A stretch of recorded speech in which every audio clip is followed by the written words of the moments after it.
As someone who has had an awful lot of dealings with journalists and mainstream media, one thing that you will notice is they act like a mafia.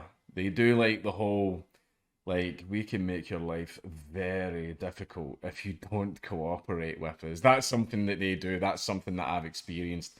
Back when the Nazi pug stuff all kicked off, I had a woman who constantly kept phoning my mum and dad and my elderly grandmother, basically saying that she was not going to stop harassing us until they spoke to her. And it was only when she get threatened with, okay, you've actively said that you are going to harass us, so we can now call the police now. And it was only then that she stopped, because this is just how journalists operate. They think that they definitely think they're above the plebs, and they definitely think that they are above the law. And one journalist tried to do this usual tactic against a family member of Nicki Minaj, and it backfired massively, much to my Schadenfreude. Minaj shared screenshots that showed one of the, this is the Guardian. Guardian media released a statement about Nicki Minaj defending the journalist. Okay, now the Guardian defended the journalist, so wait and see what the journalist did. Minaj shared screenshots showing that one of their journalists allegedly threatened to expose her family member's address, get off my screen, if they didn't speak with her. The ongoing Nicki Minaj social media saga involved discussions about swollen testicles, and the COVID-19 vaccine took another turn earlier today, September 17th, when the rapper shared that journalist Charlene Rampersad was targeting her family member.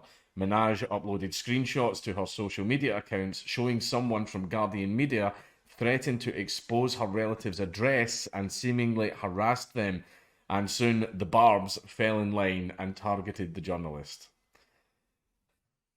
You know, play stupid games. Sponsor. So, before we get into the rest of the video. But before we get into the video, it is in fact your boy, Raid Shadow Legends. Raid has taken gaming by storm and has brought a true console-level experience to gaming on the move. With millions of champion combinations and countless tactics to master, you will conquer raids, dungeons, campaign battles and bosses, and my personal favourite mode, the PvP arena, to mine that precious salt. In addition, there are hundreds of artifacts and buffs with over 600 unique champions to choose from, so you can fight your battles the way you want. So use my link down in the description to download Raid for free on your phone or PC. Dwarves were the third race made during the time of creation. They've largely kept to themselves throughout history, and their society is split across a rigid caste system of delvers, craftsmen, and the dwarven nobility and priesthood. The Dwarven Kingdom was invaded by demonic forces, with the dwarves winning, but at a great loss. Their king gathered an army to march to the surface and join a common cause with the forces of light against the darkness, ending over 1,000 years of non-alignment. Currently my favourite dwarf is Mountain King because he is a hard-hitting champion with high damage, defence and survivability. He has extremely high base HP and can be built as a tank with huge damage. Mountain King can be really hard to kill. And this month, Raid has released a huge new Doom Tower update. There are two huge new bosses to take on, Astronix the Dark Fae and Bonmal the Dreadhorn, along with a new enemy balance on tower floors, new secret rooms to discover, and new artifact sets to win. On top of that, the whole month is packed with awesome events and tournaments, including one very special event with a brand new feature called Super Raids. Super Raids let you double up your rewards from hitting dungeons and massively speed up your progress. This is great for new players and you should take advantage of this. So if you want a starting boost in Raid Shadow Legends, hit the link down below or scan the QR code on the screen to get 200,000 silver, an XP booster, an energy refill, an ancient shard and the epic champion Chonoru, so you can summon a great champion as soon as you get into the game. These rewards are only available to new players and only for the next 30 days, and you can find these rewards here in your inbox. Now, Guardian Media has issued a statement about the controversy in which they claimed that Rampersad received death threats, and as someone who has drawn the ire of the Barbs in the past, yeah, that happened. that definitely absolutely happened. Today, in the legitimate pursuit of a story that has both local and international interest, One of our journalists has been subjected to a range of attacks via social media, including death threats, they reportedly stated. This is unacceptable, and we have taken all measures within our control to ensure her safety and security. Now, as far as sending death threats to journalists or actually attacking and going after them in a violent fashion, no, I do not condone that in any way. However, condemnation is something that this journalist absolutely should have gotten, and we can get into what she said in a moment. The statement continues, at Guardian Media Limited, we denounce intimidation of journalists in any form.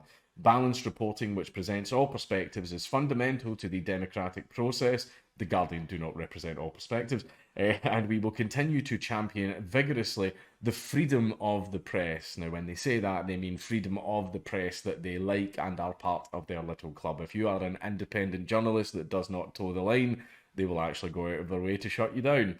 The use of aggression on social media to intimidate. Now, bear in mind these words, right? They're saying things like, intimidation and, using social media to intimidate. So bear in mind that the Guardian have denounced these things and said that they are wrong. Okay, so just remember that. It can have adverse physical and psychological effects on people. Yes, Guardian, I agree. Yes, it can. As a responsible media house, we encourage others to stand up against this type of behaviour, as we can all make a difference in addressing this global challenge posed by the pervasive nature of social media. Okay, so again, keep that statement in mind. Minaj has not yet commented on this statement, but she previously shared that she is ready for this controversy to end. While the company stood against cyberbullying, they did not address the validity of the messages and did not say that the journalist was not responsible for them. Here is the official statement from the Guardian Media Limited stemming from today's situation. The only addition I would like to see is confirmation that all legal options are being vigorously pursued on behalf of the afflicted party. Otherwise, this is an excellent statement. And then that is just the statement that we just read out. Now, here we have the actual DMs that this journalist sent to Nicki Minaj's cousin, the man who allegedly has the friend with the fat vaccine balls, right? Now, bear in mind when I says that the media operate like a mafia, they will approach you all friendly and all nice and all smiles. Then as soon as you don't give them what they want, the mask slips and then they show what they really are, and they do operate like a mafia. So have a look at these messages. Hi, good day. My name is Charlene Rampersad. I'm a reporter with Guardian Media. I was hoping to speak to you for an article. Would that be possible?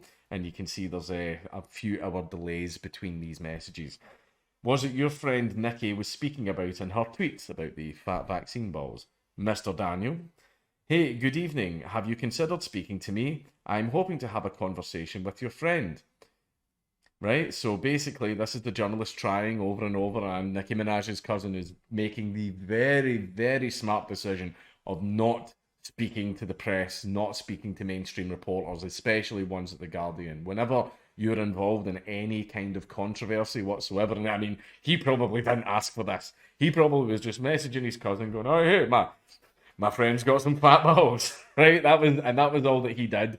And now all of a sudden, the world's media is descending upon him, right? So he is doing the smart thing and ignoring it. If you're ever involved in any kind of controversy, do not speak to the press.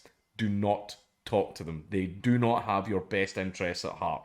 They will hang you out to dry and try and destroy your life just so they can get some little brownie points at work so they can pay for their shitty studio apartment, right?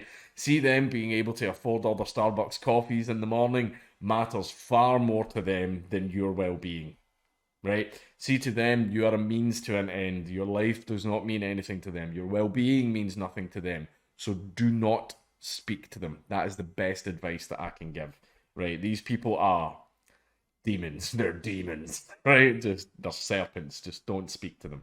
And then, I know you're hesitant to speak with us, but just letting you know, CNN is in the country looking for you.